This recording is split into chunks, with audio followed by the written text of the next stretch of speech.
welcome back to Mizzou Hockey TV. My name's Luca Vitale. Joining me today is former forward Brett Martin, and then we got Captain Nick Spolec. Guys, how are we doing today?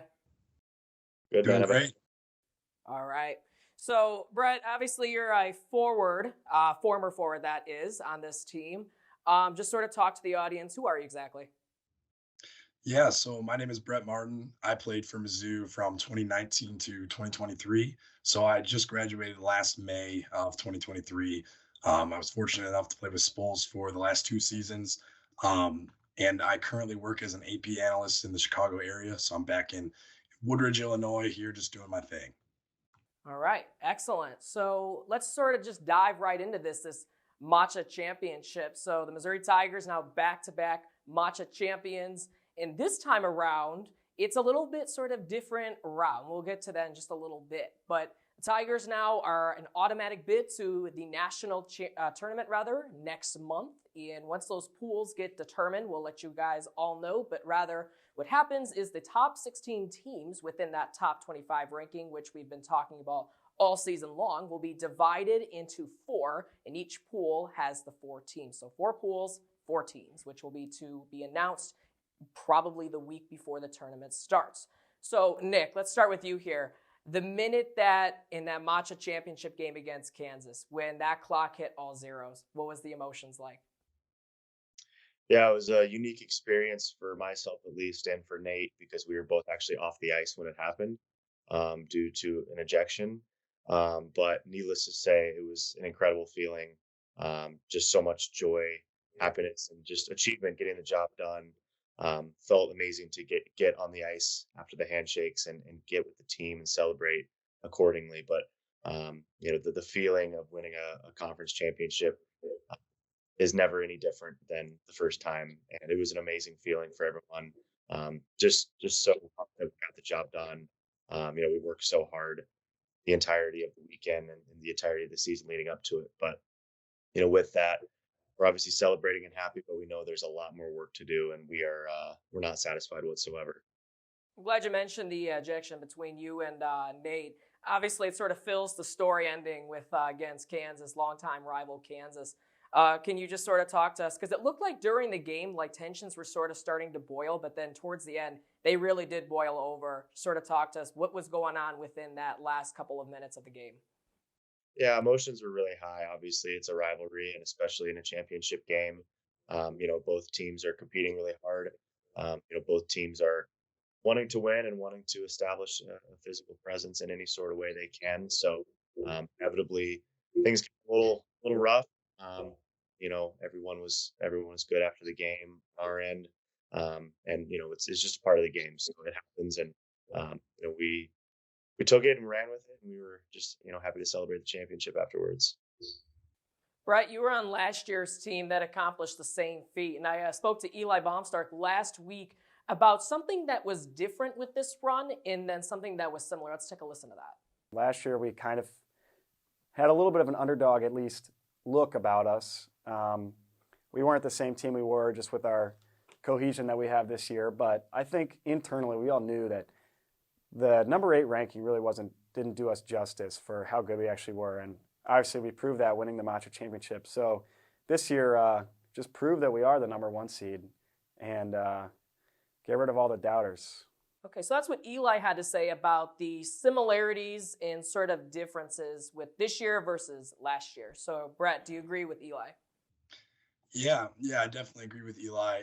It's true that, we were the 8th seed, which is the last seed, for those of you that don't know, going into the MACHA tournament last year. So we did kind of have that chip on our shoulder, kind of just something to prove.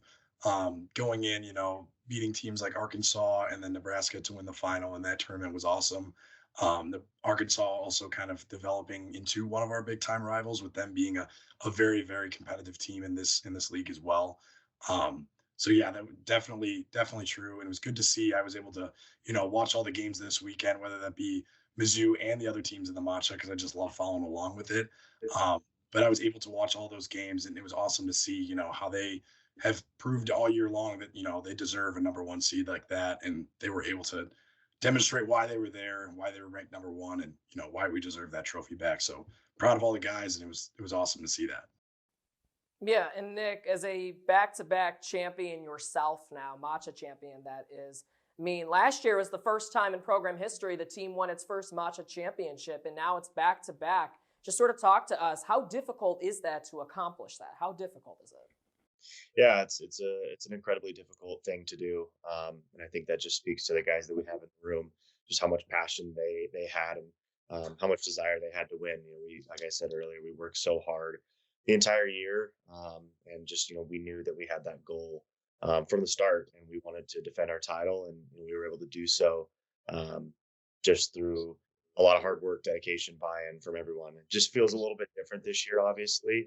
Um, but like I said, it's the same sort of feeling. Just um, and we're just excited to keep this thing rolling.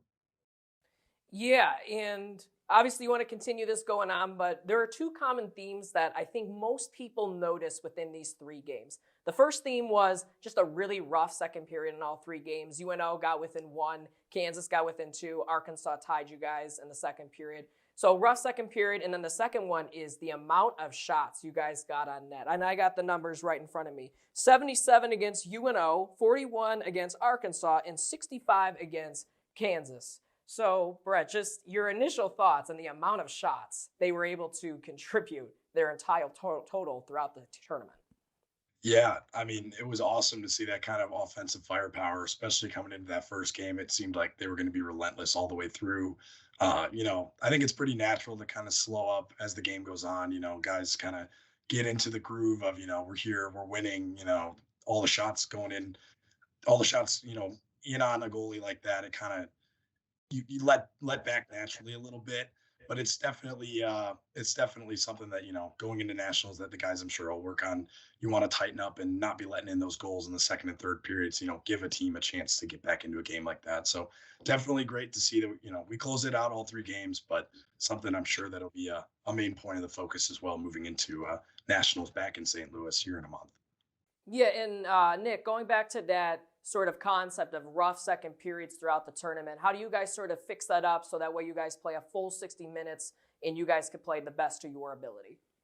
Definitely just carve through some film, watch as much film as we can, just finding ways to be better prepared and making the right adjustments when we need to. Second periods weren't our strong suit this weekend, but it's something that we know in the room.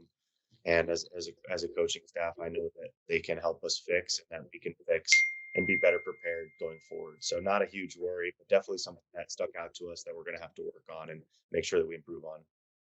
So let's sort of go back to that sort of run from last year. Brett already sort of alluded to it, but last year you guys owned the number 8 seed in the same tournament.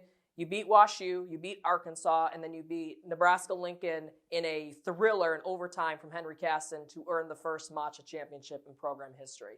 This year, you guys beat in the first round University of Nebraska-Omaha, then Arkansas, and then Kansas in the MACHA championship to accomplish the same feat. So, Nick, going to just the sort of concept that we talked earlier, was this run just a little bit different than last year's run? Yeah, it was very different. Last year we were the 8th seed and had been on that huge run going into the tournament. I think the expectations weren't as high for us, and so it's obviously that first championship feeling is a little bit different as well. But this one was just different because the 1 seed, we obviously ranked 8th and at one point 4th in the country. So all the eyes have been on us. The target's been on our back the entire season. So the expectation was to go in and win it. So to do that was obviously really special for us. And like I said, it was just a different feel this year. Doesn't take away from the excitement from the players. The players were just as ecstatic to win it back to back. But it was different just because of the expectations, just how the season's gone this year compared to last year. Yeah, you talk about the expectations. Another point that you can make that was something different is personnel-wise. You guys had more depth on this roster than last year's. And we sort of talk about like how Aaron Hemmer and Andrew Knapp, yes, they may be freshmen, but they have experience in these high-stakes tournaments. And I did speak to former forward Henry Casson about the importance of depth on a roster like this and going into high-stake tournaments. And let's take a listen to that. Last year, we may not have had like the scoring depth on the third and fourth lines, but they did play a pretty big role in being shut down defensive lines. playing against other teams' top lines and not letting them get on the board, and then giving those top two lines chances to get out there against maybe a weaker line and capitalize on that. So I think, but having depth, yeah, is really important come playoff time. Got to get scoring. Okay, that's what Henry Casson had to say about the importance of depth come down the stretch, honestly, and just important tournaments like this and then nationals. Nick, do you agree with Henry? Yeah, 100%. Obviously, just different rosters. We played to our strengths for last year's team that made us successful, and this year we just have a little bit different roster, and we play to those strengths. A lot of our guys that chip in from a depth perspective, Blunny, Zemi, the blue line guys, just everyone plays a different role, and everyone has that kind of depth role about them. Baker, Bader, Chubby, all of those guys play such a significant role in, shoring up our depth and ensuring that, we're as solid as we can on all fronts. It's just a difference in personnel, and we just play to those strengths in a different way this year. Brett, you mentioned earlier in this episode that you talked about how you were watching all the streams and just all the games in general. But we talk about second-year players like Nate Austin, Eli Baumstark, Danny Rudman, amongst others that have their second taste of this very same tournament. How does this experience, how does it help the entire team to contribute to their whole success? Yeah, it definitely helps having guys like that, that have been there and won the tournament last year and all that, and have been to nationals and know what it's like to kind of, be in that environment for a week and all that as well too. But between guys like that, having that experience and being able to play at a high level already, knowing kind of how it goes, it's definitely good to have those guys, in these games, knowing that, they'll stay a little bit more composed and calm in those situations where, you might be down a goal in the second or third period and, kind of got to rally the troops together to get everyone back on track to the goal at hand. But definitely guys like that will help a lot coming down to the nationals tournament, as well as guys that, have come in at the semester, because it seems like there's a lot of young talent there that is kind of, I'm sure, pushed everyone, no matter what line you're on, to be the best they can at practice and, get a good workout in whatever couple days of the week that is, to make sure that, everyone's ready, because this is what it boils down to at the end of the year. And you want to be in your best shape possible to make a play. So, Brett, I'm a big numbers guy, okay? I want to give you this stat right here. So, which player in Mizzou hockey history has 152 points in 61 games played as a Tiger? I guess would be that guy right here, Spoles. That would be a very good answer. So, yeah, Nick Spolec, this season we got 74 points in 25 games. So, you played with Spoles. What type of player is he? He's relentless, definitely. He's got a really good set of hands on him for sure, and knows, how to get puck into a good space to be able to make something happen, which is definitely really nice for the power play. He's calm and poised when he has the puck and is able to move it to, whatever open areas kind of falls into place as see fit. So he's definitely very calm with the puck and knows where to move it when need be. And, he's not afraid to shoot it either too, which is great. And definitely, what contributes to those numbers. Yeah, and we sort of talked about, Brett, you talked about the younger players that joined this team later in the season, mentioning Mason Buddy, Tyler Williams, and Ethan DeGroat. And that's what I wanted to sort of get to next is Ethan DeGroat. In fact, one of our guys in the broadcasting crew, Adam Lewis, actually called Ethan DeGroat a young Nick Spolec because he's able to do just about everything on the ice. So, Nick, as someone that is so young in the program that's being compared to you in terms that he's basically able to do anything on the ice, whether that's scoring goals, passing, blocking shots. How do you feel about that comparison? Yeah, Grody's a fantastic player, fantastic dude. Puts his head down and goes to work every single day. Such amazing speed, sees the ice very well. Very, very good on the forecheck. Can disrupt plays. He does a lot of really good things really well. Can kill penalties. Can chip in on the power play. He does about everything. So he's been great to have on the roster so far. He's been a great teammate to have, and he's tearing it up already. So I'm excited to see his progression, his growth as a Tiger. I think that he's got a very bright future ahead of him if he keeps it rolling. So, Brett, you saw the streams, and Spolec just alluded to it, that he ripped it up already as a Tiger, 10 points in 8 games, or 10 goals rather in 8 games, excuse me, and 6 goals and 1 assist in that MACHA tournament. What do you see in Ethan DeGroat? Yeah, I definitely see the same things that Spoles is saying. I've also noticed he's not, not afraid to go in the corners and get that puck either, and kind of just take his time and put the puck on net whenever it needs to be as well. But definitely electric to see someone be able to put the puck in like that, and especially in the second half of the year where we already had a team that is can score at will on a lot of these teams, and going into the tournament and all that, it'll be great to have another element of depth come guys like that to be able to have a second power play unit or whatever it is that we're able to keep pucks going in and keep that offense firepower going into the tournament for sure. Yeah, and last question for Nick here.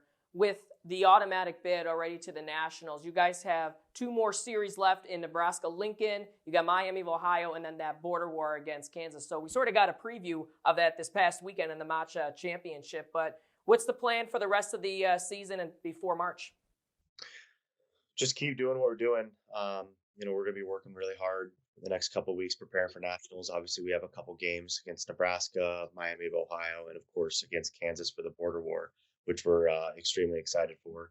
But just continuing to get better, work on what we need to work on in order to be ready to roll for the national championship. We're really excited for this opportunity again.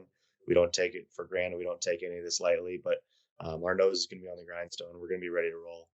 All right, everyone, thanks for tuning in to Mizzou Hockey TV. Be sure to follow our social media, visit our website, and be sure to subscribe to this YouTube channel. My name's Luca Vitale. Joining me today, Brett Martin, Nick Spolec. Thanks for tuning in. We'll see you next time.